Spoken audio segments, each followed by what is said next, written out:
Sering ada omongan ya di dunia film kalau sequel itu nggak pernah lebih bagus daripada originalnya. Contohnya ada The Karate Kid, Taken, Thor, Speed, Jaws, banyak juga lah. Pokoknya banyak film-film sequel yang memang terbukti nggak sebagus film pertamanya. Ini biasanya kebanyakan adalah film-film yang nggak butuh sequel. Nah, tetapi menariknya ada lumayan banyak film-film yang masuk ke dalam kategori film terbaik atau film-film terbaik sepanjang masa, greatest movies of all time, yang merupakan sequel yang hari ini akan kita bahas beberapa di sini ya. Hey guys, kita di sequel prequel dan hari ini kita akan ngebahas 7 sequel yang lebih bagus, lebih dicintai, lebih laku dan lebih menang penghargaan dibandingkan film pertamanya.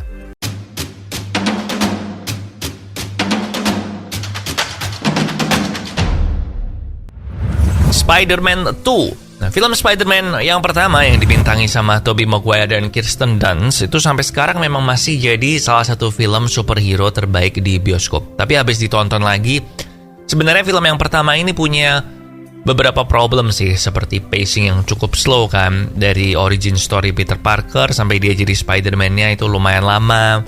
Kemudian si Green Goblin, si Norman Osborn-nya ini kostumnya kok kayak gitu, pakai kostum robot gitu, jadi nggak kelihatan ekspresi wajahnya si Norman. Padahal si Willem Dafoe ini kan ekspresi wajahnya bagus ya, makanya dia di No Way Home nggak pakai topeng kan. Nah, Spider-Man 2 nggak kayak gitu, karena udah nggak perlu origin story, jadi langsung bisa masuk ke pokok utama permasalahan.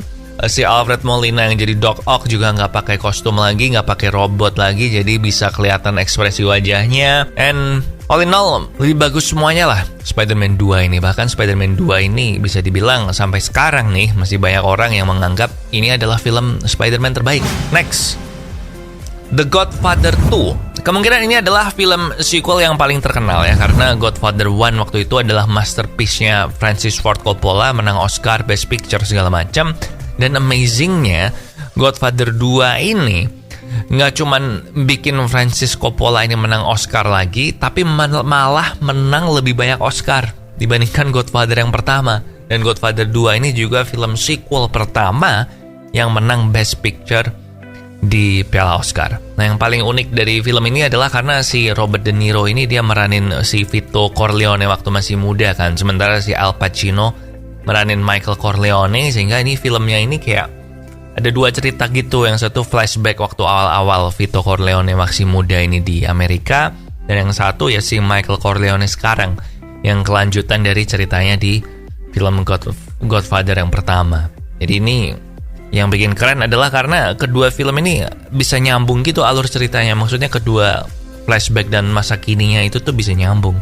So ini keren sih Godfather 2. 3. Dawn of the Planet of the Apes. Di tahun 2011, serial atau film Planet of the Apes itu di-reboot dengan Rise of the Planet of the Apes. Dan Rise sendiri waktu itu menuai pujian ya, karena mengambil tone yang berbeda dari pendahulunya. Jadi ini lebih fokus ke monyet pertama yang jadi pintar, yang jadi jenius, yaitu Caesar. Dan ini fokus ke Caesar dan hubungannya dengan manusia yang membesarkannya. Nah, waktu ending si Caesar ini kabur ke hutan, dan ini sequelnya Dawn of the Planet of the Apes. Ini settingnya 10 tahun setelah itu.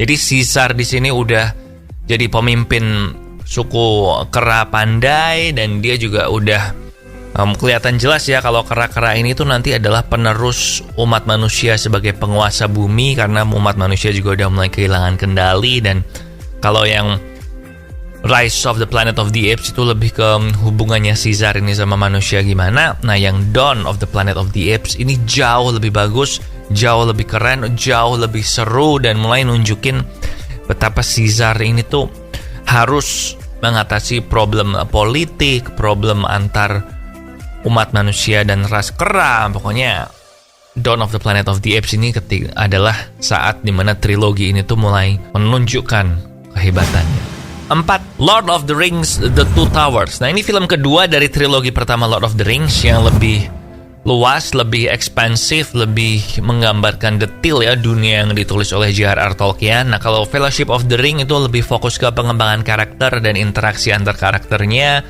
cenderung lebih banyak ngomong-ngomong, makanya gue juga dulu sempat ketiduran waktu nonton Fellowship of the Ring pertama kali. Nah di Two Towers ini ada lebih banyak battle, tapi nggak lupa si Peter Jackson tetap menunjukkan sisi emosional, sisi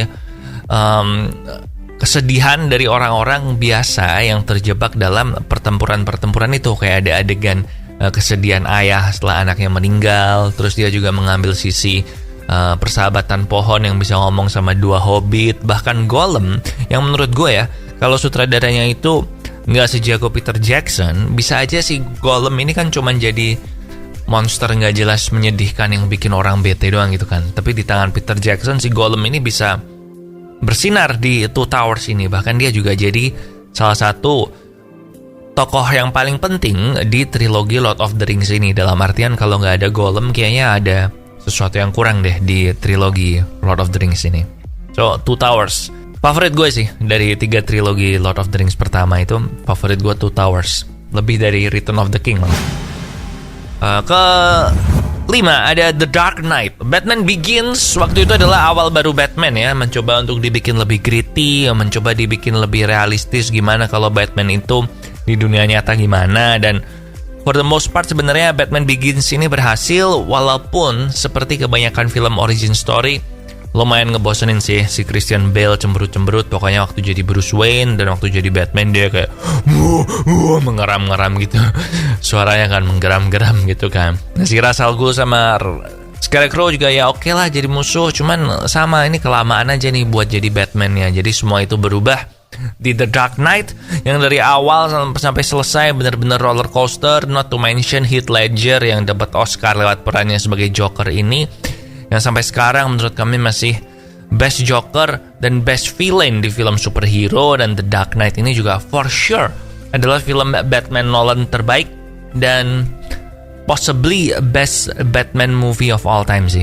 Masih banyak yang menganggap The Dark Knight ini film Batman terbaik sepanjang masa. Keenam, Terminator 2 Judgment Day. Gue masih ingat waktu nonton Terminator pertama kali di TV ya, waktu gue masih kecil. Soalnya waktu ini tayang di bioskop tahun 84, gue belum lahir.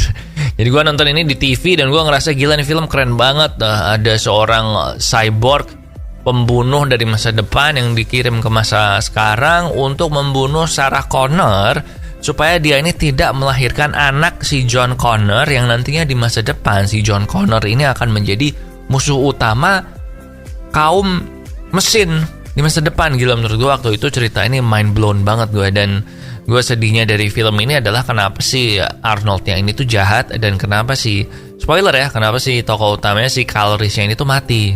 Karena gue waktu itu demen sih sama si Kyle Reese ini. Nah, jadi gue kaget banget sekaligus seneng banget karena seminggu setelahnya di TV yang sama itu mereka nayangin Terminator 2 Judgment Day. Dan di situ si Arnold ini jadi baik nih, genius banget nih James Cameron, dia bikin si Arnold jadi baik dan dia dikirim sama John Connor di masa depan untuk balik ke masa lampau untuk melindungi Sarah Connor sama John Connor waktu kecil dari Terminator jenis baru. Dan Terminator jenis baru ini adalah T-1000, salah satu Terminator yang sampai sekarang masih paling keren. Belum juga komputer grafiknya, CGI-nya. Ini film tahun 91 loh, tapi CGI-nya udah kayak gitu tuh gila banget. Memang ya si James Cameron nih kalau soal special effect gitu-gitu dia emang suka deh kayak gitu. Nah, sampai sekarang si Terminator 2 ini masih menjadi salah satu best action movies of all time. Dan menurut gua nggak cuman gara-gara special effect-nya sih yang walaupun sekarang udah mulai kelihatan umur ya, tetapi juga karena relationship antar karakternya itu. Jadi walaupun computer graphic atau special effect udah kelihatan umur, tapi kalau namanya relationship antar karakter gitu kan masih berasa ya, masih berasa heartnya gitu. Jadi menurut gue ini yang membuat si Terminator 2 ini bisa bertahan sampai sekarang, masih bagus filmnya walaupun rada kelihatan special effect-nya. Sampai sekarang menurut gue semua sequel Terminator setelah Terminator 2 ini tuh belum bisa meniru hubungan antar karakternya gitu sih, yang kelihatan oke dan mengharukan gitu. Jadi sampai sekarang film Terminator favorit gue ya masih Terminator 2 Judgment Day ini sih. And then film ke-7 yang sequelnya lebih bagus daripada film originalnya, I'm sure lo udah tau lah ini film terakhir yang disebut. Jadi apa ya? itu adalah The Empire Strikes Back Star Wars Episode 5. Nah, gue sebenarnya bingung apalagi ya yang gue bisa bilang soal Empire Strikes Back ini yang belum diomongin ya. Soalnya film kedua dari original trilogi Star Wars ini yang 456 itu saking ikoniknya, itu sering dipakai dalam kalimat-kalimat seperti ini. Apakah The Dark Knight ini empire-nya trilogi Batman-nya Nolan? Apakah Spider-Man 2-nya Sam Raimi ini adalah empire-nya trilogi Spider-Man? Pokoknya setiap kali ada trilogi pasti film keduanya ini otomatis akan dibandingkan dengan Empire Strikes Back. Bahkan jadi kayak ada patternnya gitu. Oke, kalau sebuah trilogi, film kedua ini berarti adalah Empire Strikes Back. Berarti film kedua dari trilogi ini harus lebih dark. Terus endingnya harus yang nggak happy ending. Ending yang sedih tapi ada harapan. Supaya nanti di film ketiga itu jadi lebih epic. Di film ketiga baru nanti happy ending. Dan ini semua memang dilakuin sama Empire waktu itu. Jadi setelah A New Hope yang filmnya happy ending ya, dapat medali semua gitu kan. Terus ada Empire Strikes Back dimana di endingnya ini si Luke-nya itu tangannya putus. Terus si Han Solo ini dibekukan kan, dibekukan dijadiin semen gitu kan basically. And then si Luke ini juga menemukan twist paling terkenal dan paling penting dalam sejarah Star Wars ya, yaitu bokapnya dia ternyata Darth Vader. And pokoknya sedih-sedih semua lah, tapi ada hope, masih ada harapan karena kayak ya untung bisa selamat intinya, cuman tangannya putus nggak mati. Jadi itu sih yang membuat film ini jauh lebih keren daripada A New Hope. Bahkan menurut gue dibanding Return of the Jedi juga paling bagus memang Empire Strikes Back sih. Nggak tahu, kayaknya gue sejak tambah umur gue tuh makin lebih suka ending yang nggak terlalu happy ending gitu deh. Dan tentu aja tadi ya, balik lagi ke tadi, twist paling penting dan paling hebat dalam sejarah Star Wars itu adalah bahwa Darth Vader ini adalah bokapnya Luke. Karena ini mengangkat Star Wars dari sebuah film science fiction biasa menjadi sebuah space opera atau opera luar angkasa atau drama keluarga Skywalker, kayak sinetron yang mengambil setting luar angkasa. Nah itu yang menurut gue bikin Star Wars ini jadi ke-elevate sih, ketika si Darth Vader ngasih tahu Luke kalau I am your father gitu, gue bokap lu gitu. So itu dia 7 sequel yang lebih bagus daripada film pertamanya. Kalau kamu suka konten ini, please like this video, subscribe juga di channel kita Sequel Prequel kalau belum, and see you again minggu depan di episode Sequel Prequel selanjutnya. Thank you for watching and I'll see you when I see you.